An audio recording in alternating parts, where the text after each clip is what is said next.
Hello and welcome you with us here on Business Today. I'm Abha Bakaya. Here are the top business stories.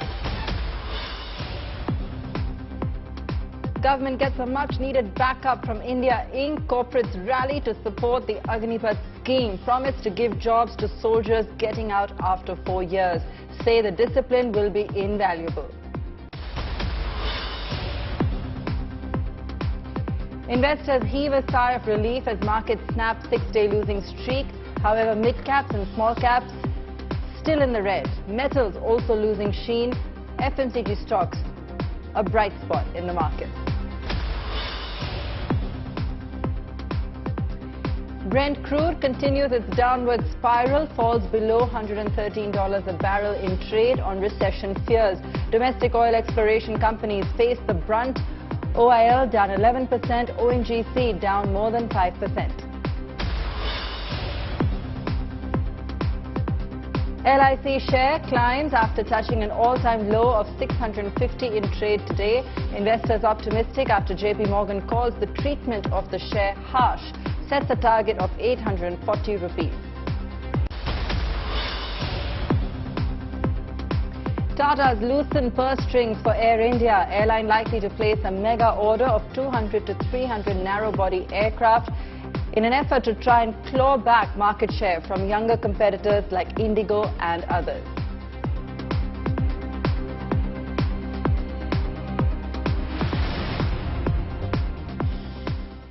Investors finally seeing some respite from the persistent sell-off on Dalal Street. Even amid extreme volatility, the market was able to halt its 6-day losing streak.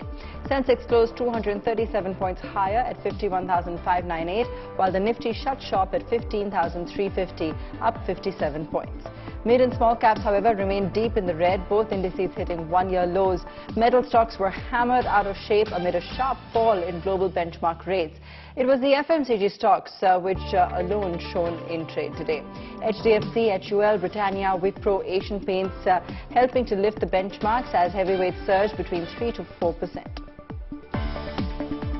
On the flip side, ONGC fell, tracking the sharp sell-off in global crude oil prices. Other blue-chip laggards included Tata Steel, UPL, Hindalco, IndusInd Bank. Our global business editor Udayan Mukherjee joining us now. Udayan, what's your take on how we've really kicked off for the week? Treading water, it seems, just marginally higher. Markets seem to have soaked in most of the news from last week. Hi Abha. Well, today was a stable start, but I think the underlying fabric of the market is still looking quite shaky, because if you look underneath, today the mid-cap performance was not good at all. The mid-cap index was down quite a bit.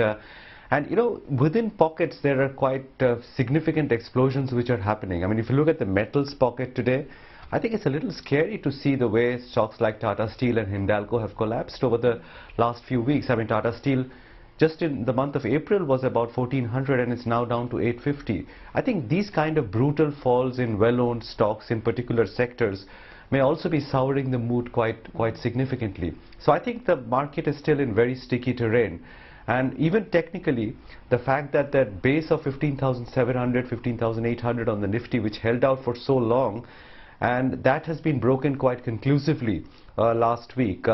And that probably has weakened the technical fabric of the market as well, which is now yet to find a new low. So I don't know whether this week will bring forward one of those pullback rallies. It's entirely conceivable, because markets do get oversold from time to time, and in certain pockets and mid-caps and metals, it is looking a little oversold. Yeah. But I think overall we are probably not done with the pain. Now, in which sequence the pain will follow is difficult to forecast, because the future cannot be foretold. But I do believe that the markets will seek even lower levels in the weeks and months to come. I have no way of knowing how much lower it can go, but the structure seems like one of those bear market structures where there are periodic relief rallies and then the market breaks down and forms a newer low. I think we are not done with that kind of a setup yet. So looking at the fundamentals and the fact that more earnings cuts are likely to follow over the next couple of quarters, I think it's probably the fact that this market will seek out lower levels before we are done with the pain. It doesn't look like the pain will be over anytime soon. Sanjay, good to speak to you after a long time. I mean, you're sitting at the epicenter of where the problem is. In India, everybody agrees we are not in such a bad place. But where you are today, in New York, that's where the real mayhem is going on. How much longer do you think it will take for the US to sort itself out so we can get along with what was looking like a good enough economic trajectory for us back home in India? But the US is in the way. How long do you think it will need to deal with its own mess? Thank you for having me over. Coming to your question, Udayan, I think US is in a very complicated position this time, and there are no easy solutions that are possible. I think time is the only thing that will sort out things. There isn't much which the policymakers or the central banker, the US Fed, Jerome Powell, can do much right now, because this time it's a bit too complex, given the fact that you've got these geopolitical problems, you've got a breakdown of the global economic order because of trade coming to a standstill for various reasons, whether the Ukraine war or before that the COVID, etc. So it's not just about inflation, it's about a lot of other things that have played out, and it's going to be very difficult for US to handle. And I think it's going to take time, probably a year or so, maybe more even, because there are some structural issues which have been kicked down the can. The can has been kicked down the road, and now it's like the cows are coming home. So US is not going to be able to sort out much in the near future. To cut a long story short, we need to figure out as to how the rest of the world deals with it. Right. So they say the markets factor in all these things a bit ahead of the economic outcome. You just said that it will take another year to fix the problems. But we've been in this bear market for the last 7-8 months already. The prices started falling way before the bad news hit the headlines. So how much longer do you see this bear market continuing now? How much is in the price? And would you say there is 6 months of pain left, 1 year of pain left to go before we can start talking about another uptrend once again? First, to be very clear upfront, it's very difficult to do crystal ball gazing right now, even when it comes to India, where one understands things a lot better than one understands in the US and Europe. I think our problems in India have got to do a lot with what's happening globally, and more so what's happening with regard to the Ukraine war, oil prices, global trade, those kind of issues, and then obviously linked to that are flows.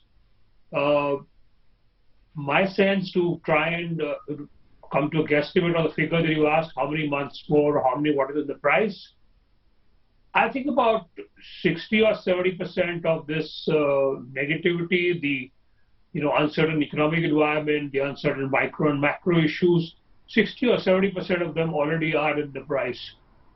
And that's clearly reflected in a large number of pockets across the market, specific equity stocks, which have really been hammered down 50-60%. But I think there are a few months of pain left, which I think would probably go on till about October or so. That's on the basic assumption being that we have some solution on the Ukraine war, because Europe cannot live with these energy prices and these energy issues across the winter. So that's my basic thesis, that the Ukraine issue would sort out. If that sorts out, I think we might be better off with oil cooling down. A lot of outflows that we're seeing right now would be sorted out. We would have a decent monsoon. I think with these kind of things, these kind of assumptions in place, I would say by about September or October, we should be done with the worst, or probably this grinding phase of the market. We may now go into a consolidation, a time correction more than a price correction over the next few months. And that obviously will be painful, but that should end in October, I think. Sanjay, you've always been so selective about, finding those value plays in the market. At a time like this, what would you advise getting into? Until a short while ago, of course, we were discussing banks. Does that still hold merit, and why? Yeah, I think I find banks a good place, and more so some decent PSU banks, like a Baroda or a Canada or a State Bank. Of course, disclaimer that I might own some of them and I'm biased. The reason being that most of these are not overowned by or not owned at all by the FIs or institutional players, but are at compelling valuations with much cleaner balance sheets compared to what we were post GFC in 2008, 2009, or where we were in 2012-14. And also on ground, I'm seeing that lending practices that were followed in our first 10 or 15 years when I started business, that's from 95 to 2010, are not being followed anywhere. Way much cleaner, way much stricter diligence processes, even in the PSU banks. So that's what makes me a little positive on them. And I think the big story, once we have the market sorted out, are going to be good quality PSU banks ahead. Yes, we've had like some HDFC Limited also not performing.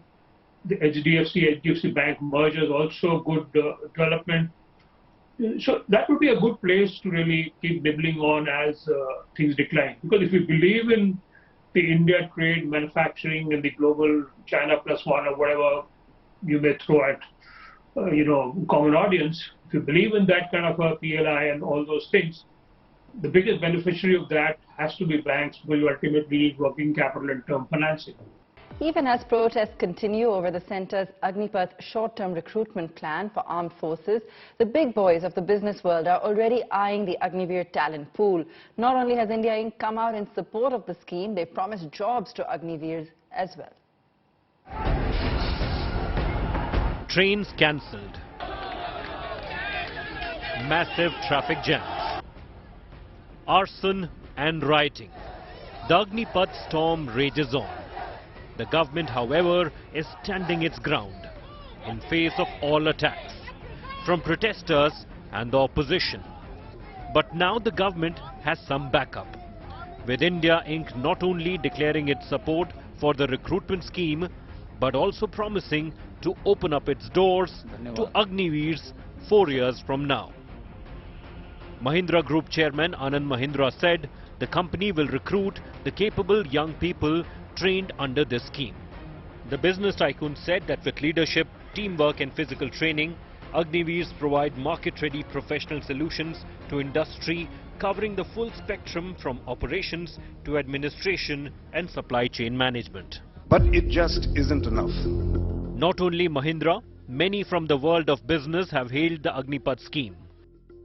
Tata Sons chairman N. Chandrasekharan also backed the scheme, saying it will make available a very disciplined and trained workforce for the industry, including the Tata Group.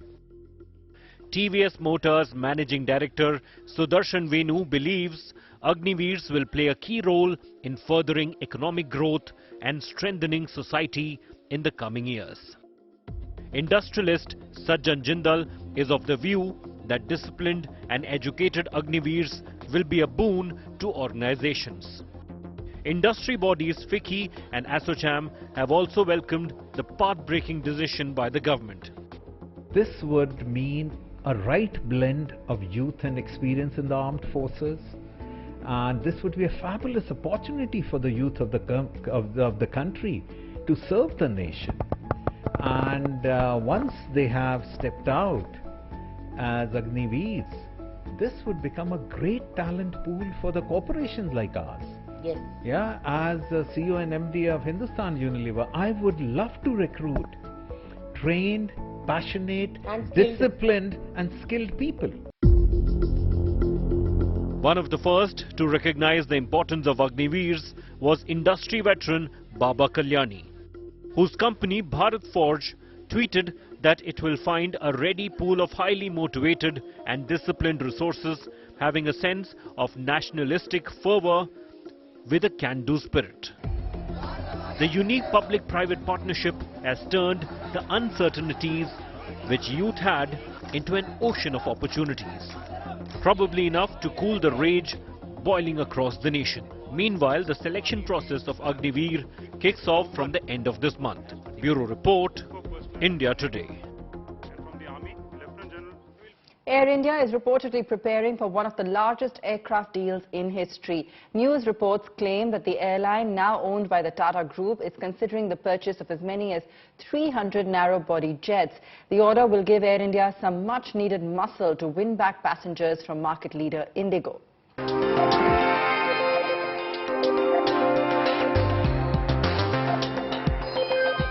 Air India is spreading its wings again, and the Maharaja is looking to take his crown back as the king of the Indian sky.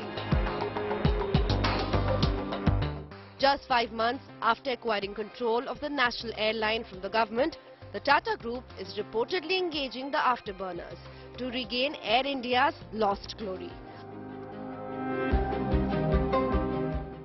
According to reports, Air India is considering ordering as between 200 and 300 new airplanes.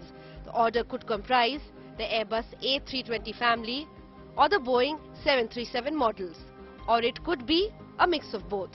Sources say a deal of 300 Boeing 737s could be worth more than $40 billion, although discounts and staggered payments do happen in such large purchases.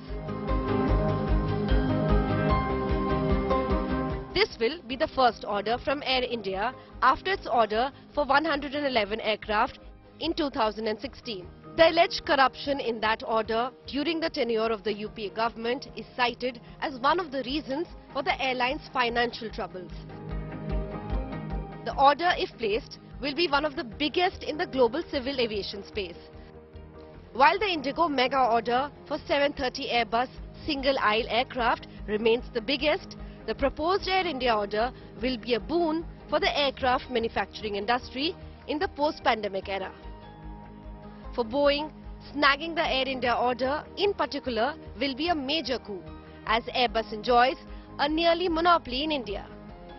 Indigo, Go First, Vistara, Air Asia India all use Airbus aircraft, with Just SpiceJet flying Boeing 737s. The news comes even as there was a talk last week of Air India readying for a big Airbus A350 order to strengthen its global route portfolio. The airline currently uses Boeing 777s and 787 Dreamliners for its long-haul flights. It had recently announced the retirement of its 747 fleet, marking an end of an aviation era. Bureau Report, Business Today Television. The recently concluded ministerial conference of the World Trade Organization saw India score a crucial win on the right to protect and subsidize low-income fishermen, along with the interests of farmers and small business owners. The exemption on fisheries subsidies is for a 4-year period to start with and was a hard-fought battle for India, which offers a small subsidy of around 1,500 rupees annually to its fishermen. That's a fraction of the massive multi-thousand-dollar subsidy offered by Nordic countries and other developing nations to their heavily mechanized fishing industry. Commerce Minister Piyush Goyal, who along with the official delegation fought hard on this front, had this to say on India at the WTO. Listen in. कम विकसित देशों के साथ भेदभाव ना हो, उनको भी बराबर का मौका मिले, उनका भी भविष्य उज्जवल होने के लिए उनको समय मिले, उसका प्रदर्शन हमने WTO की MC-12 में देखा। अंतर्राष्ट्रीय समझौते जो मिनिस्टरियल कॉन्फ्रेंस के माध्यम से निकले हैं, वो कई वर्षों के बाद WTO ने इतने सारे निर्णय किए हैं। वैसे तो स्टेटमेंट भी 7 साल के बाद पहली बार WTO की मीटिंग के बाद निकल पाए।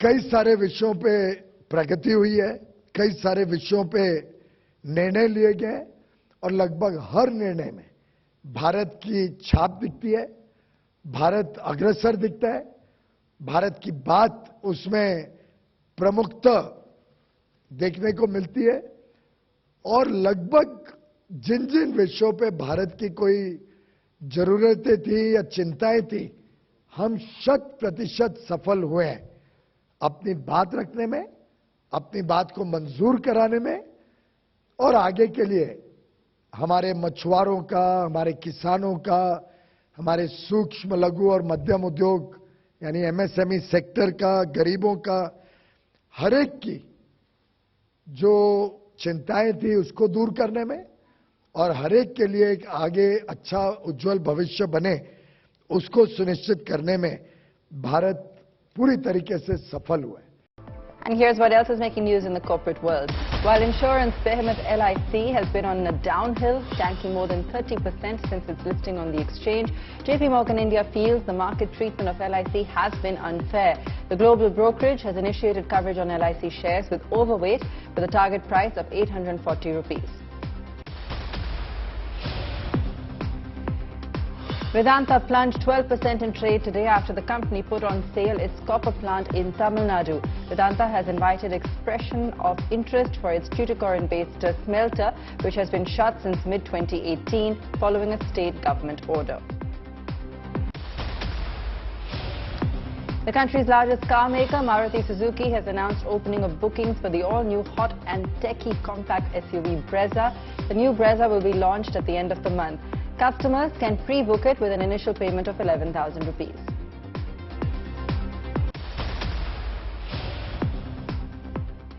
India's newbie cryptocurrency investors may have been spared most of the pain of the recent $2 trillion crypto meltdown thanks to a very unlikely source, the central government. The central government and the Reserve Bank of India were being portrayed as the spoilers of the crypto party after the draconian crypto measures announced in the budget. Now it turns out India's policy crackdown on cryptocurrencies earlier this February may have saved investors from the heavy losses of May and June.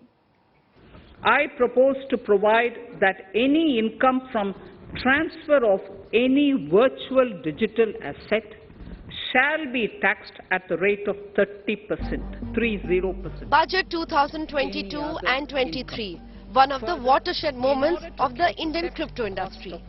Investors and market players who were expecting their trades to be legalized got a nasty jolt instead, finding their profits go up in taxes. The outcry was deafening, with doomsday predictions and fears that the nascent sunrise industry and mines leaving India for crypto-friendly jurisdictions. In hindsight, however, it is clear that the Indian government's February crackdown may have saved investors from losing their shirt in the subsequent bloodbath.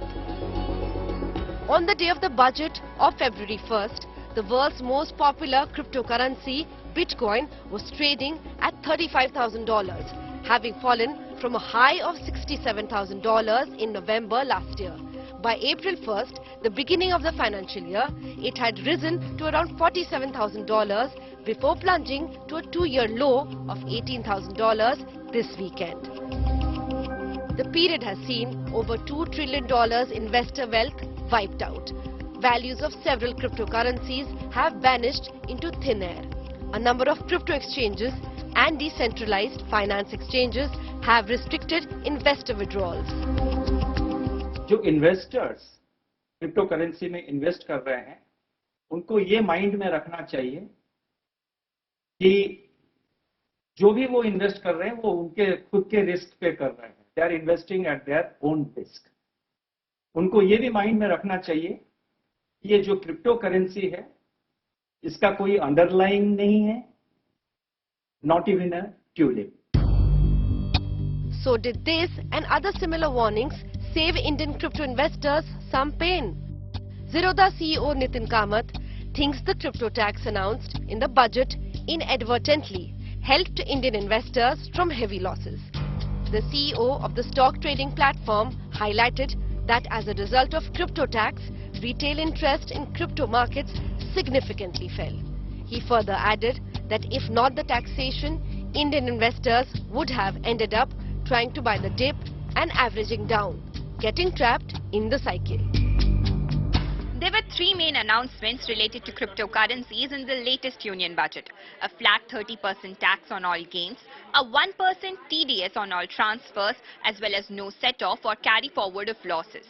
This led to a massive decline of trading volumes across all KYC-compliant crypto exchanges in India. There was much bad blood about it then. But now those investors might be thanking their stars as well as the Mai-Baap Sarkar for scaring them away from the crypto markets. This was Akanksha Chaturvedi for Business Today TV. That's where we leave it on the show today. Thanks so much for watching.